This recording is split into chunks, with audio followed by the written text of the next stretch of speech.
Thinking of buying an electric car from China? Not so fast. Last week, President Biden announced a range of new tariffs on Chinese imports, including electric cars, solar panels, steel, and aluminum. The tariffs cover $18 billion in imports and will be phased out over the course of 3 years. But the jump was not small. Like those on electric vehicles went from 25% to 100%. So why is Biden doing this at a time when he's trying to encourage Americans to cut down their carbon footprint?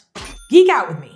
Former President Trump was the first to reverse U.S. trade policy toward China with the goal of protecting American manufacturing, jobs, and produce, and also ensuring that our trade didn't give China an economic or national security advantage. So he did this, or tried to do this, by imposing tariffs on China's imports and restrictions on what the U.S. exports to China. Previous policy had focused more on trade agreements to manage things rather than tariffs. When Biden came to office, he continued these trade policies toward China and expanded them with more tariffs and export restrictions, with similar goals to compete with China, diversify our supply chains, and support American jobs and products. So the latest move was meant to keep Chinese products, specifically as they relate to renewable energy like electric vehicles, from entering the US market. And that's because the US is lagging behind on renewable energy and electric vehicle manufacturing. And so Washington fears that the import and sale of cheap Chinese electric vehicles, for example, will undercut American-made cars and factory jobs. These tariffs are meant to give the US more time to develop electric vehicle supply chains. And all this makes sense, but it's not without repercussions. This move likely undercuts Biden's climate goals that aim to reach 100% carbon pollution-free electricity by 2035. If existing tariffs largely keep out Chinese-made cars, when China is the world's largest producer of affordable electric vehicles,